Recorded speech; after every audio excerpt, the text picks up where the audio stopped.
This reading is from Science and Health with Key to the Scriptures by Mary Baker Eddy, the textbook of Christian Science. Introduction.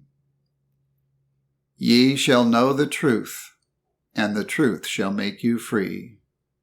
John 8:32.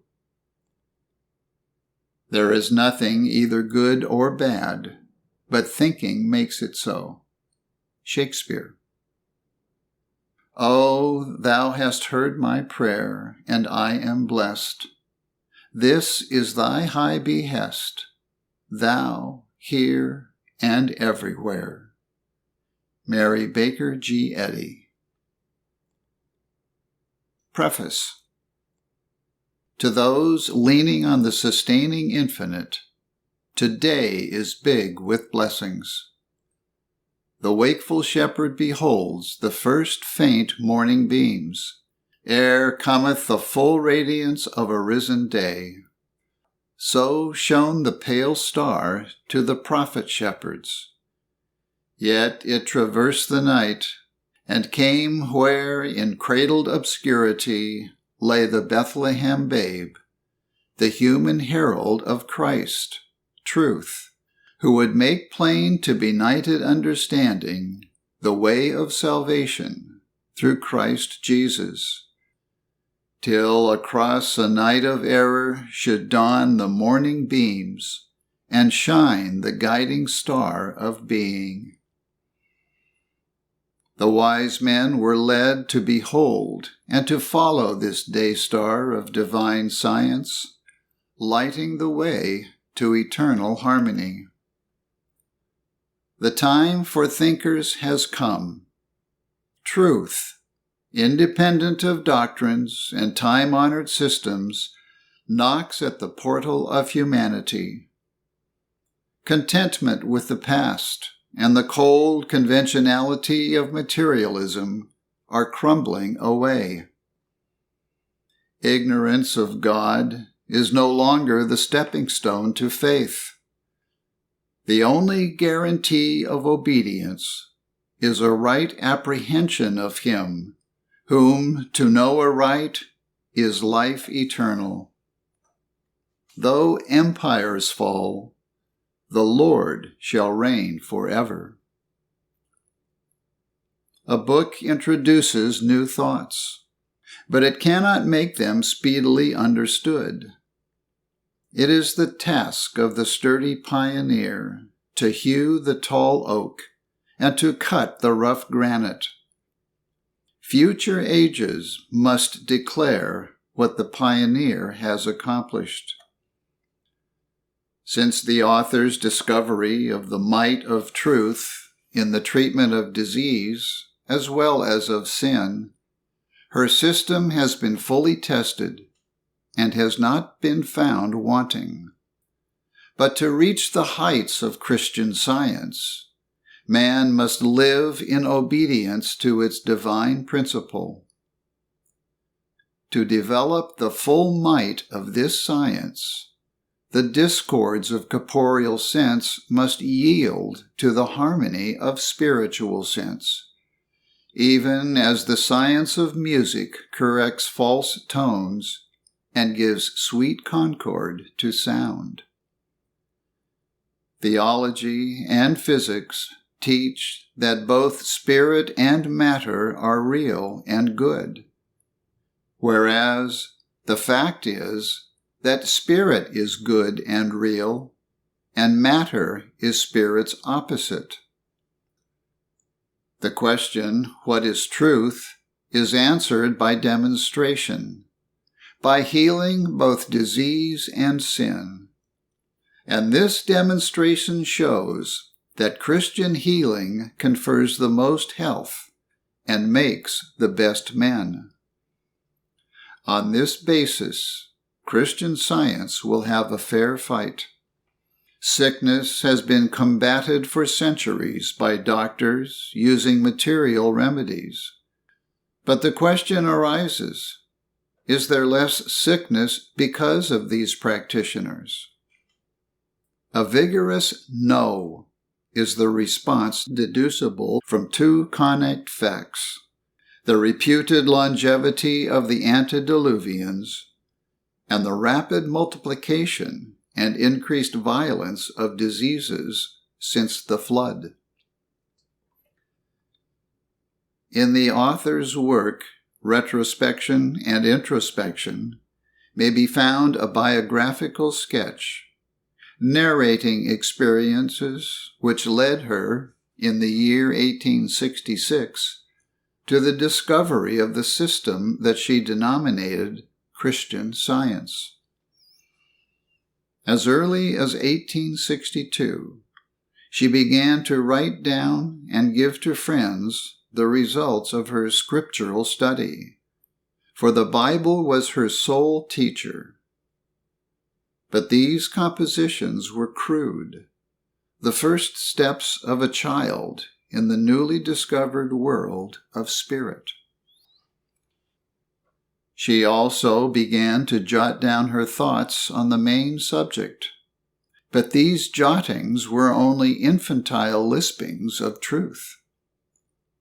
A child drinks in the outward world through the eyes and rejoices in the draught.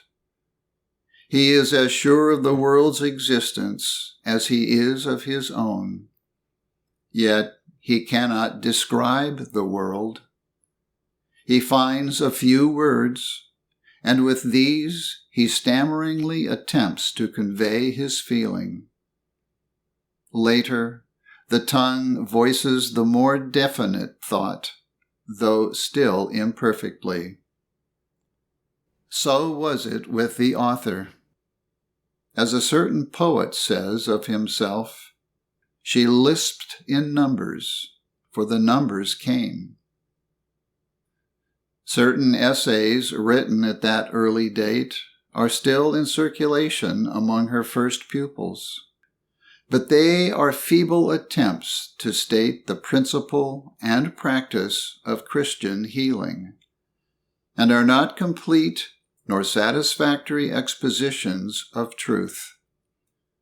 Today, though rejoicing in some progress, she still finds herself a willing disciple at the heavenly gate, waiting for the mind of Christ.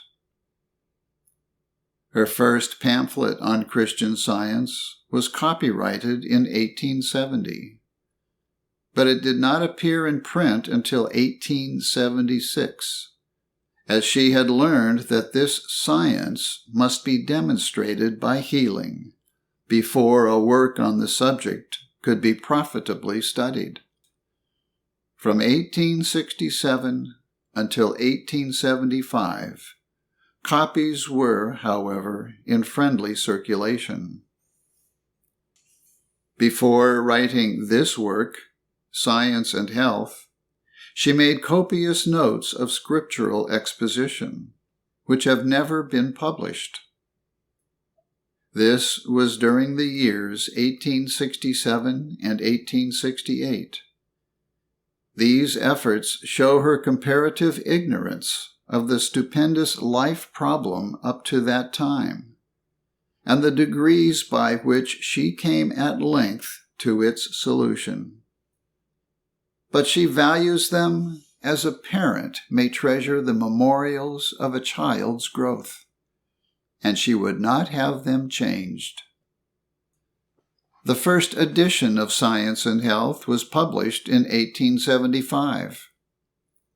Various books on mental healing have since been issued, most of them incorrect in theory and filled with plagiarisms from Science and Health. They regard the human mind as a healing agent, whereas this mind is not a factor in the principle of Christian Science. A few books, however, which are based on this book, are useful. The author has not compromised conscience to suit the general drift of thought, but has bluntly and honestly given the text of truth. She has made no effort to embellish, elaborate, or treat in full detail so infinite a theme. By thousands of well-authenticated cases of healing, she and her students have proved the worth of her teachings. These cases, for the most part, have been abandoned as hopeless by regular medical attendants.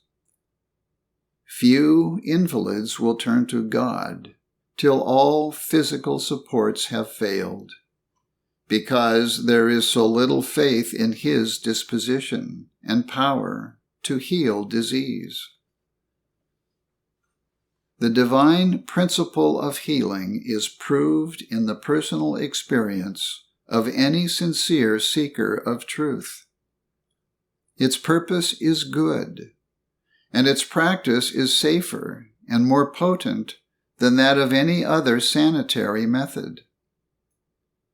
The unbiased Christian thought is soonest touched by truth and convinced of it.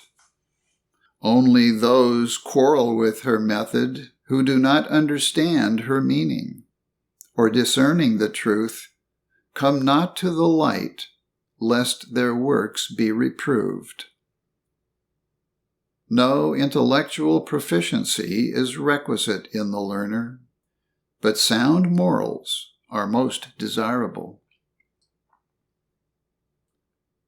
Many imagine that the phenomena of physical healing in Christian Science present only a phase of the action of the human mind, which action in some unexplained way results in the cure of disease. On the contrary, Christian Science rationally explains that all other pathological methods are the fruits of human faith in matter, faith in the workings not of spirit, but of the fleshly mind, which must yield to science. The physical healing of Christian Science results now, as in Jesus' time, from the operation of divine principle, before which sin and disease lose their reality in human consciousness and disappear as naturally and as necessarily as darkness gives place to light and sin to reformation. Now, as then, these mighty works are not supernatural, but supremely natural. They are the sign of Emmanuel, or God with us, a divine influence ever present in human consciousness and repeating itself, coming now as was promised aforetime, to preach deliverance to the captives of sense, and recovering of sight to the blind, to set at liberty them that are bruised. When God called the author to proclaim His gospel to this age, there came also the charge to plant and water His vineyard. The first school of Christian Science mind healing was started by the author with only one student in Lynn, Massachusetts, about the year 1867. In 1881, she opened the Massachusetts Metaphysical College in Boston, under the seal of the Commonwealth, a law relative to colleges having been passed, which enabled her to get this institution chartered for medical purposes. No charters were granted to Christian Scientists for such institutions after 1883, and up to that date, hers was the only college of this character which had been established in the United States, where Christian Science was first introduced. During 7 years, over 4,000 students were taught by the author in this college.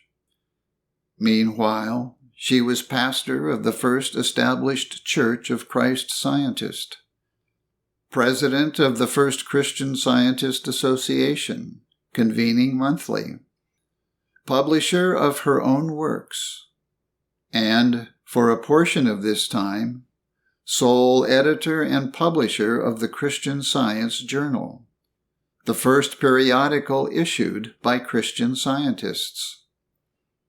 She closed her college October 29, 1889, in the height of its prosperity, with the deep-lying conviction that the next 2 years of her life should be given to the preparation of the Revision of Science and Health, which was published in 1891.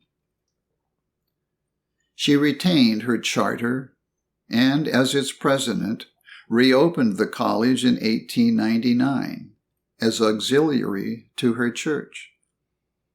Until June 10, 1907, she had never read this book throughout consecutively in order to elucidate her idealism.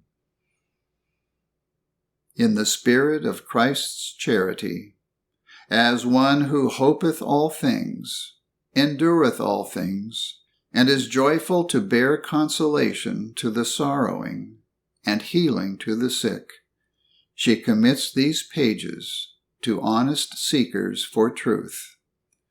Mary Baker Eddy.